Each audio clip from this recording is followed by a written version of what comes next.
High, আজকে চলে এসেছি তোমাদের সাথে বসিরহাট যাওয়ার জার্নিটা শেয়ার করতে। ব্লগ করছো? হ্যাঁ, মা দেরি করছো কেন? মা এদিকে একটা কথা। প্রায় অনেকটা পথ যাওয়ার পথে আমরা একটু ব্রেক নিচ্ছিলাম আর তারপরেই শুরু হয়েছিল আমাদের নাইটের এই জার্নিটা। রাত তখন বাজে 12:30। ওই দেখো দুজন দাঁড়িয়ে আছে, নীল আর আকাশ, দুজনে মিলে আমাদের জন্যই ওয়েট করছিল। অনেকটা রাত হয়ে গিয়েছিল।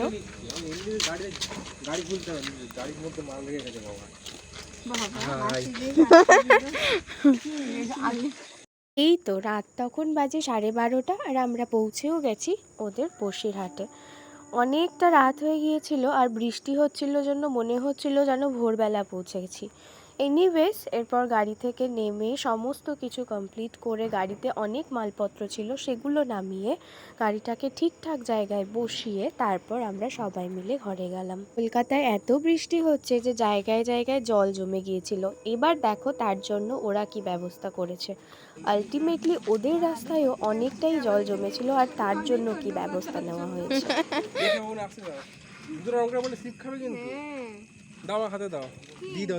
কি অবস্থা, ও তো এমনি কুলি। আরে হাতি হাত খালি তো আমার, ওটা নিতে পারবো, ওটা নিতে সমস্যা নেই। ভার নাকি আমার কি হয়েছে চমৎকার ভালো করে ধর, ওরকম করিস না তোরা দে। হ্যাঁ কিছু দিবি?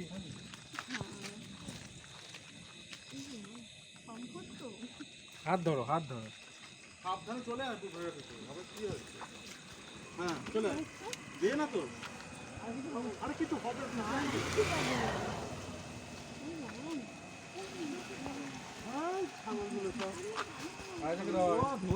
বাড়িতেও ঢুকে গেছি আর এই তো দেখো সবাই মিলে গল্প করতেও বসে গেছি। রাত তখন বাজে 1টা মতো, আমাদের কিন্তু এখনও খাওয়া দাওয়া কমপ্লিট হয়নি। সবাই এসে জাস্ট রেস্ট নিচ্ছিল আর ওরাও আমাদের জন্য বসেছিল, চলো এবার খাওয়া দাওয়াটা সেরে নিই। অত রাতে ওরা কিন্তু আমাদের জন্য ভালোই অ্যারেঞ্জমেন্ট করেছিল। ওরা খাচ্ছিল রুটি আর একটা কানি নিয়েছিল আর আমরা খাচ্ছিলাম ভাত ডাল। এসবের সাথে ওই তরকারিটা বেশ ভালো লাগছিল।